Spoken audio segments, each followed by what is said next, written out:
Hello friends, welcome back to brain power classes. आज हम class 11th economics का 6th chapter population in India देखने वाले हैं। तो ये हमारा पार्ट 3 है। पार्ट 3 में हम देखेंगे population control measures and population as a human resource.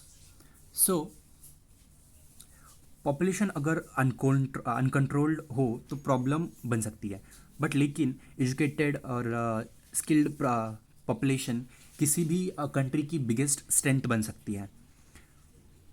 आज हम जानेंगे पॉपुलेशन को बर्डन नहीं पावरफुल सोर्स कैसे बनाया जा सकता है। So let's begin with the chapter. India में पॉपुलेशन एक्सप्लोजन को कंट्रोल करने के लिए गवर्नमेंट ने कई मेजर्स और पॉलिसीज लॉन्च की है। So first we will let's begin with the measures to check population explosion. So to control the problem of population explosion in India the following measures need to be undertaken. So first is economic measures. So economic measures can raise the standard of living of the people and help to reduce population growth. Some of the important economics measures are as such. First is industrial development, industries बढ़ने से employment opportunities create होती है।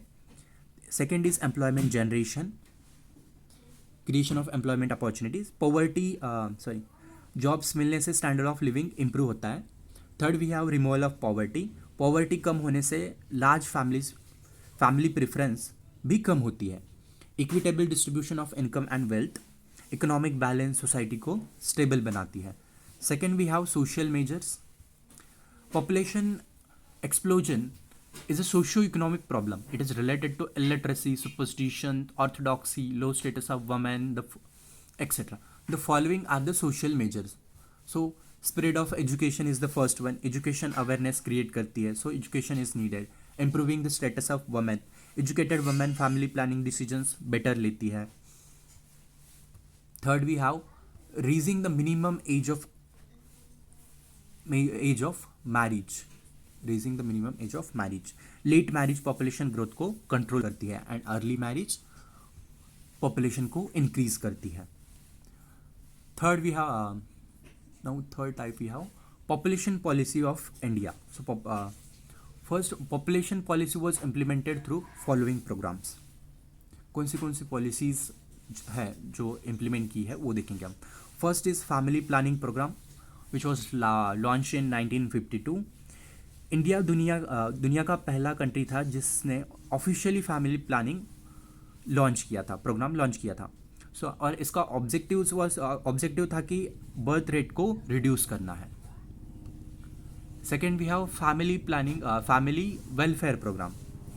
It was launched in 1979 और इस programme में maternal health, child health, nutrition इन सभी को इंक्लूड किया गया था। Third policy we have national population policy 2000।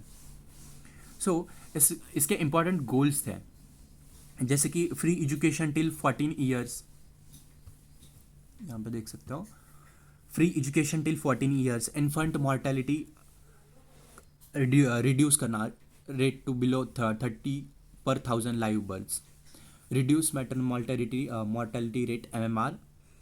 फिर यूनिवर्सल वैक्सीनेशन करना, कम्युनिकेबल डिसीजेस को कंट्रोल करना, and sixth stable population by 2045। सो these were the 7 goals included in national policy NPP in NPP 2000। अभी देखेंगे हम population as a human resource कैसे होता है। सिर्फ ज़्यादा पॉपुलेशन होना इंपॉर्टेंट नहीं है, इंपॉर्टेंट ये है कि पॉपुलेशन एजुकेटेड, हेल्थी और स्किल्ड होनी चाहिए। So population constitutes a nation's valuable resource. Nature's bounty becomes significant only when people find it useful. It is people with their demands and abilities that run them into resources. Hence, human resources is the ultimate resource. Healthy, educated, and motivated people develop resources as per their requirements. फिर human resources like other resources are not equally distributed all over the world. They differ in the educational levels, age, and sex. The number and characteristics also keep changing. UNDP, the United Nations Development Program UNDP, has introduced the concept of human development in 1990. तो Human development embraces enlargement of all human choices, economic, social, cultural, political. It is the enrichment of human lives which is the real welfare of the society. तो हम अभी देखेंगे role of human resources in economic development. First देखिए, human development is an end while economic growth is a means to achieve this end. So human condition should be improved. Second, human development can contribute to reduction in civil disturbances in a society and increase in political stability. Human development is concerned with widening not merely income choices but covering all aspects of human development. So education improve होनी चाहिए, better health, better productivity देती है, research and innovation होनी चाहिए.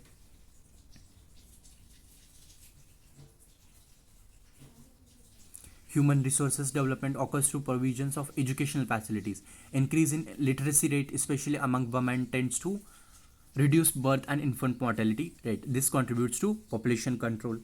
फिर human resource development contributes to improvement in life expectancy also. So literacy rate, this further improves the quality of life. Human resource development helps to bring about research and development. It motivates research in various educational institutions. So human development leads to increase in human productivity, that investment in nutrition, health and education, which results in higher productivity. Eighth one is concept of human development is universal by nature. It applies to less developed as well as highly developed countries.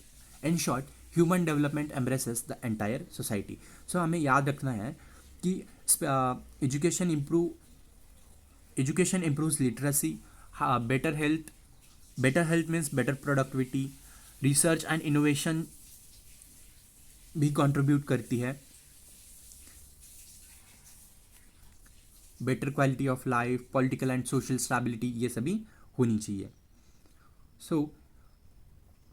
तो इस video में, इस part में हमने देखा population control करने के measures, government population policies और पॉपुलेशन का ह्यूमन रिसोर्स के रूप में इम्पोर्टेंस. इसमें सिर्फ याद रखिए, पॉपुलेशन सिर्फ नंबर्स नहीं होती. अगर एजुकेटेड और स्किल्ड हो तो वही कंट्री की सबसे बड़ी स्ट्रेंथ बन जाती है. हम इस वीडियो में हमने पार्ट 3 कंप्लीट किया और यहाँ पे 6 चैप्टर कंप्लीट हो जाता है और हमने एक्सरसाइज के ऊपर पहले ही वीडियो बना दी है, तो आप वो देख सकते हैं. सी यू इन नेक्स्ट वीडियो.